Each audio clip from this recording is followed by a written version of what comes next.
Ravens flock. The flock rundown is the place to be.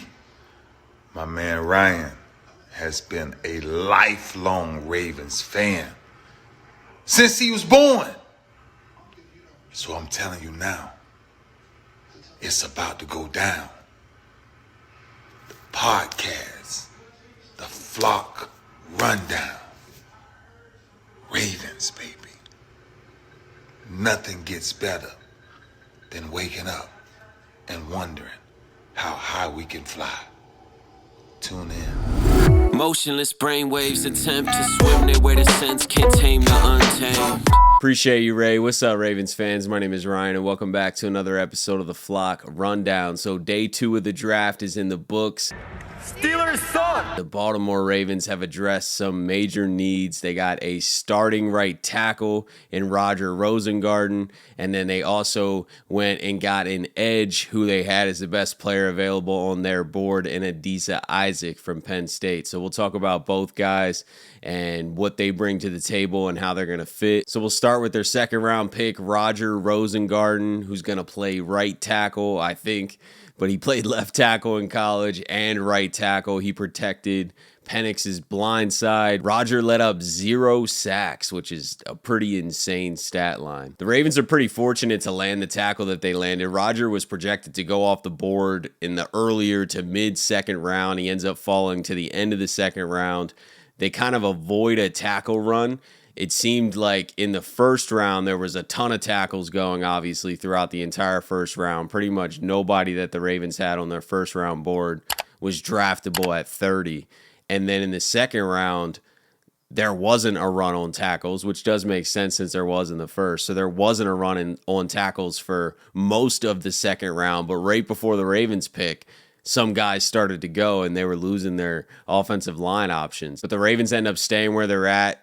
DeCosta kind of talked about feeling the need to trade up because he was scared that he was going to lose his guy, but he ended up just staying patient, and it worked out. They got Rosengarten. This guy's going to come in and compete for the starting job immediately, especially that right tackle spot. Him and Falele are going to be competing. I'm most for sure comfortable with tackle. Both tackles. I grew up playing left and then kind of got switched over to right. But, my main thing is I just want to come in and compete and, earn wins, help this team earn wins for the program. And it means a lot to me that Baltimore chose me at this position. And, I take a lot of pride in playing offensive line, especially offensive tackle. So we obviously haven't seen him. The coaches haven't seen him at a pro level, but just off his college tape and where he was drafted, I would say there's a high chance that he ends up winning that starting job this year. If not this year, maybe at some point this year, and then definitely for the future. You don't draft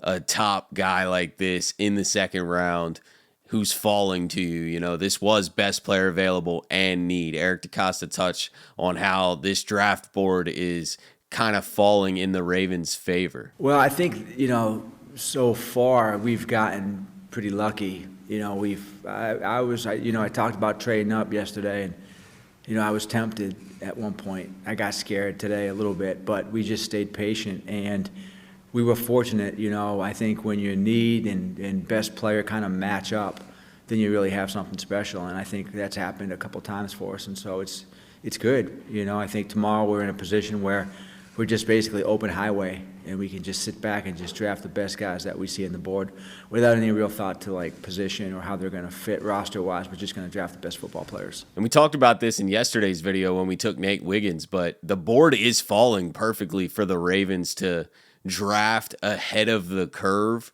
on some positions like cornerback. No one drafted cornerbacks until the end of the first round. The Ravens get the second best corner in the entire draft, most likely, maybe the first best corner, but I would say probably the second behind Quinyon Mitchell only. Nate Wiggins is going to be a star. They get him, and then there's a huge run on corners in the second round, so they're just sitting back watching linemen fall to them in the second round because they don't need a corner anymore. And then a couple linemen do start to go. So I think that's what DeCosta was talking about. He felt the need that he might need to trade up. But they had Rosengarten at the top of their board in the second round, and he ends up falling to the very end of the second round. and the Ravens still land their guy. Getting a future right tackle locked up, I feel like is a big deal to solidify the future of this offensive line. And who knows the future of Ronnie Stanley? You know, they just reworked his entire contract, and he's kind of betting on himself again this year. You know, his contract's mainly incentive based. And if Ronnie Stanley has more injury concerns or things just don't work out, we will probably move on from Ronnie, and then we have a huge hole at left tackle.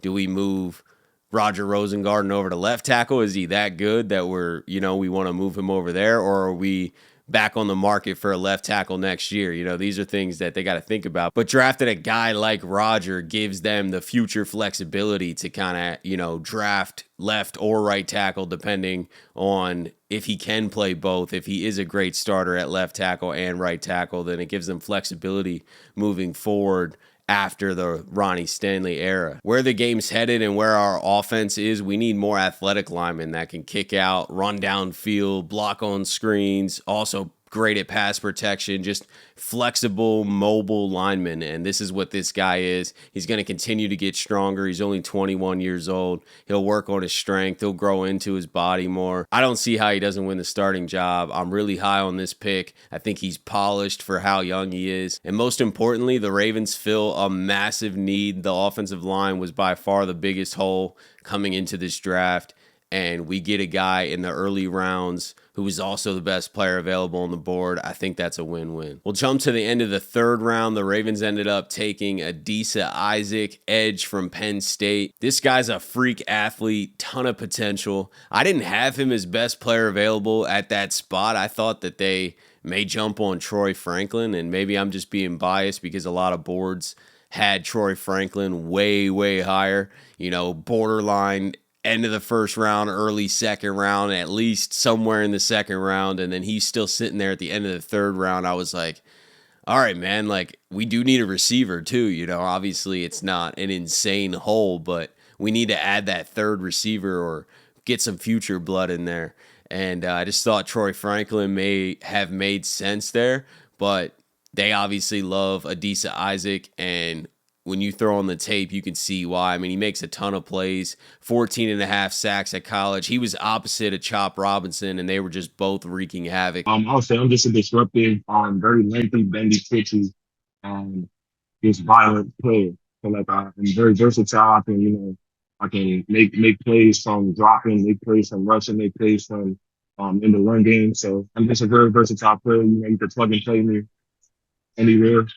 And I just feel like I bring a lot to the Ravens organization. And, they obviously is a great tradition here. So I'm just excited to learn from all these coaches and players and just get better and do what I can to be the best version of myself to help this team in. He really has the physical tools to do it all and be a dominant player. And I think when he gets in with Chuck Smith and gets in with these other pass rushers, he's obviously not going to be our starting edge. I think that he's definitely potentially a Oweh replacement if he moves on, if they don't pick up his fifth-year option, or if they do pick up his fifth-year option, but he cashes out in free agency in 2 years. I feel like Adisa Isaac would then be that next guy who's going to come in and be a future edge rusher for us. So I think he'll get in some situational play throughout this year, probably play a bit more next year, and then we'll start to see him really break out in year 3 and 4 if everything goes well. But I think with Chuck Smith coaching him up, and his just raw athletic ability, this guy could be special. He could be a great edge player for the Ravens. The Ravens make a living drafting these edge rushers in the mid-rounds, third, fourth, fifth round, who don't play for a year or two or don't play a ton and then kind of break out towards the end of their contract. We saw it with Judon and Zadarius Smith. I feel like this is another one of those scenarios where we're not going to see a ton of Adisa Isaac in year 1, but as the years go, you see more and more of them, and I think he could really mold into a quality player. So I definitely like this pick. I wanted to personally go a different direction, but I totally understand this pick. I think that edge is also a need, especially a future edge. So adding to that pool for the future, Van Noy's not going to be here for years and years. Who knows what's going to happen with Oweh in the future. So this is another guy tossed into that pipeline. and eventually will be a very productive starter for us, I imagine. I just don't think that'll be this season, which is fine. Looking ahead at day 3, the final day of the draft, there's still 4 more rounds. The Ravens have 2 picks in the 4th round, so they'll be coming up kind of quick in the 4th round.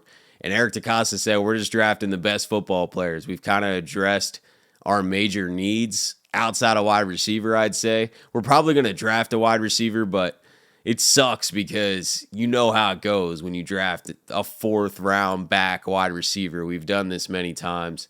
You end up with a guy like Tylan Wallace. And that's no hate on Tylan Wallace. It's just the reality of the situation. That guy usually just doesn't come in and consistently produce, especially in year 1. So we're not really addressing that 3rd receiver hole.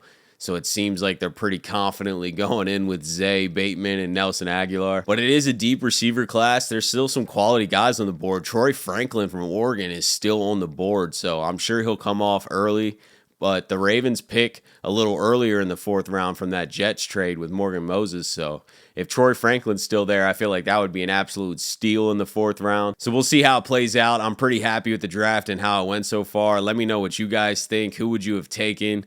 How are you happy about the picks? What do you think about each of these guys? Let me know in the comments. Please like the video. Subscribe to the channel if you haven't. I appreciate you guys, as always, for tuning in to another episode of the Flock Rundown. Have a beautiful rest of your day, and I'll talk to you guys soon. Motionless brainwaves attempt to swim there where the sense can't tame the untamed.